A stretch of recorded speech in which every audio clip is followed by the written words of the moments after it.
Let's speak up, step up, and stand up. Let's refuse to shut up until the Equal Rights Amendment is no longer held up. The Equal Rights Amendment is an amendment that prohibits discrimination based on sex, sexual orientation, or gender identity. It makes everyone equal in the eyes of the law based on gender and sex.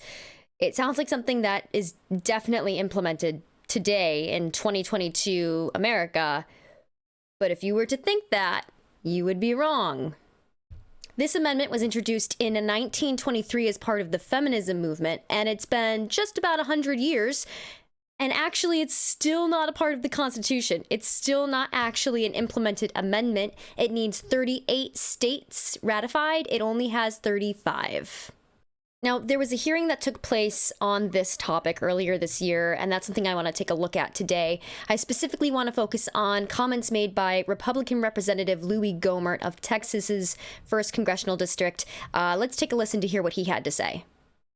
It does create issues, and as someone who has sat repeatedly as a judge in sexual assault cases, and I've heard the testimony and I've read the medical data, that women are much more likely to suffer, who have been the victim of sexual assault, are many times more likely to suffer from PTSD than male soldiers are. And there's different theories for why that is.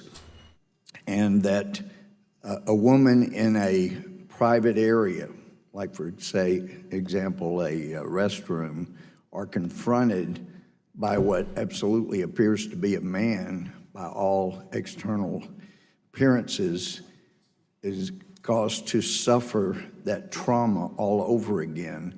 I can't fathom wanting to see something passes that forces women over and over against their will in private areas to face men from all biological ways of determining and suffering those traumas again. So I have grave concerns about that. Without an ERA, women will hopefully not be forced into that. With an ERA, from what we've heard today, they will be forced into that. Now, I want to dissect what he said, why it's so wrong, because I think at first glance, if you don't know really anything about Mr. Gohmert, where he's from, where his stances on policies in the past have been, this might come across as just a genuine concern for women and women who've experienced assault in the past and are suffering from PTSD, but I want to dive a little deeper into what's going on here. The specific circumstance and example that Mr. Gohmert is using here is the example of a trans woman using a public restroom for women. Now, he is asserting that through the ERA, because trans individuals would be protected due to being protected under law for gender identity, that this would put women who have been assaulted, who are using a public restroom, they would force them to come in contact with a man in a private space, which, first of all, trans women aren't men, they're women, so that's a big problem. He's using transphobia and PTSD as reasons for not passing this amendment. Secondly, he's talking about circumstances wherein women would be forced to do something they don't want to do, something that might per se be bad for their health, whether it be mental health, physical health, in triggering their PTSD, which purports that he cares about women. He's concerned about women and forcing them to do things they don't like to do. He cares about women's rights. He doesn't. And let me give you some examples. In this example here from 2013, recorded by HuffPost, Louis Gohmert told a woman who wanted an abortion because her baby was brain dead that she should have just carried the brain dead fetus to term just in case. Now, if you're thinking, that was 10 years ago, people changed, maybe his stance has changed, maybe he really does care about women and women's rights these days, let me give you another example from this year about abortion. This article, done by Raw Story, is an instance where Louis Gohmert asked an abortion hearing witness if mothers should have the right to drown a child in comparison to abortion.